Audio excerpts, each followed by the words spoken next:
Hey, Dr. Simeon Roger here, and I'm here to expose one of the most insidious enemies you have when it comes to your personal resilience. Something that's really going to wreck you if you don't deal with it. And most people don't. In fact, most people never address it. And you need to know what it is. You need to know how to combat it. So stick around to the end of this short video, and I'll actually show you fun ways to defeat this mortal enemy. So what is this mortal enemy? Well, imagine a scenario. So picture a scenario where you have, say, 5 soldiers. Let's pick 5, nice round number, right? So you have 5 soldiers who are about to go into combat.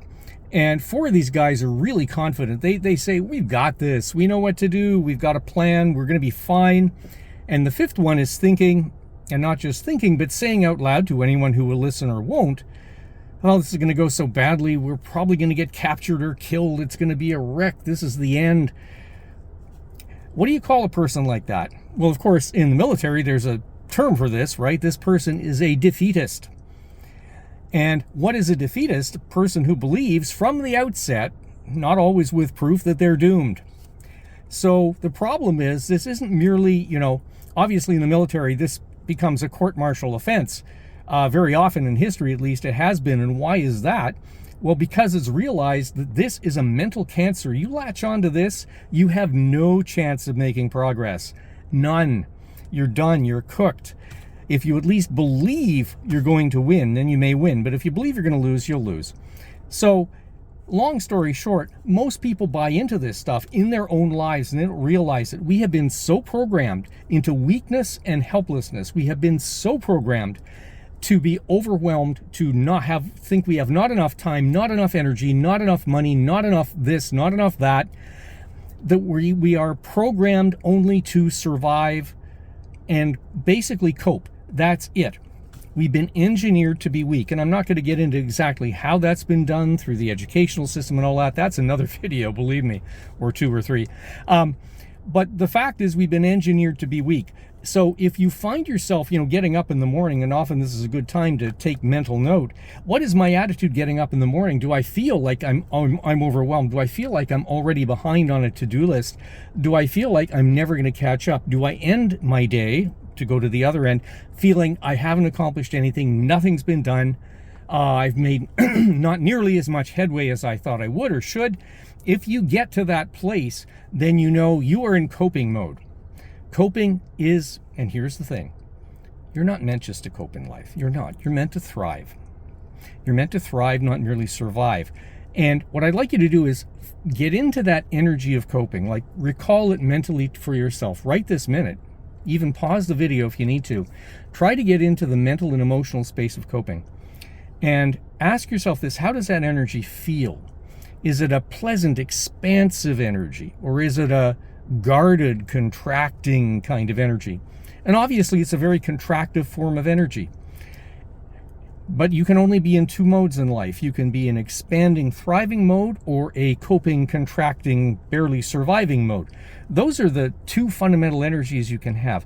So how do you combat this insidious monster? And it becomes insidious simply because we've habituated ourselves to it for so long that it seems natural to us, right? And sometimes we don't even see an alternative. We don't know or realize that there is an alternative, but there really is.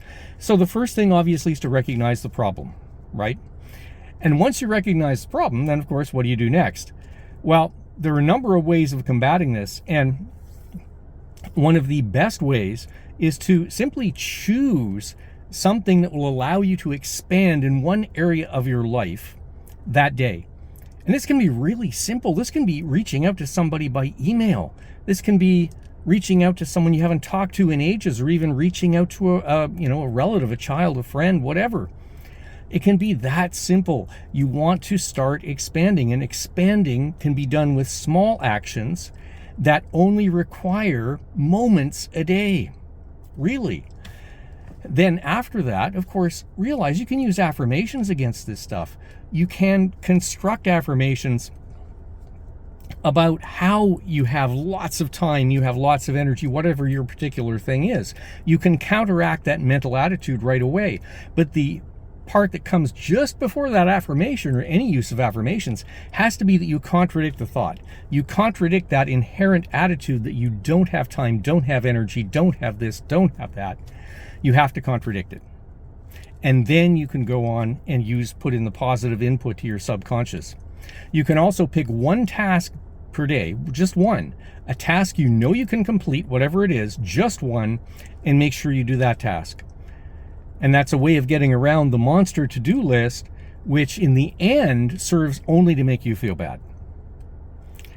The next thing you can do is make time for what really matters. Literally fence off time in your day, your week, for what really matters. So what matters? People matter.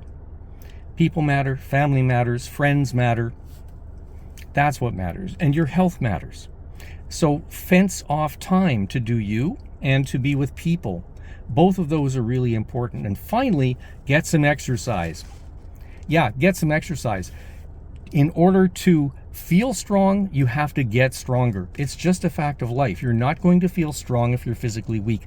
Get some exercise. So that's it. Persist in these practices, stay strong, and you will become much mentally stronger. I'm Dr. Simeon Roger. We'll see you next time.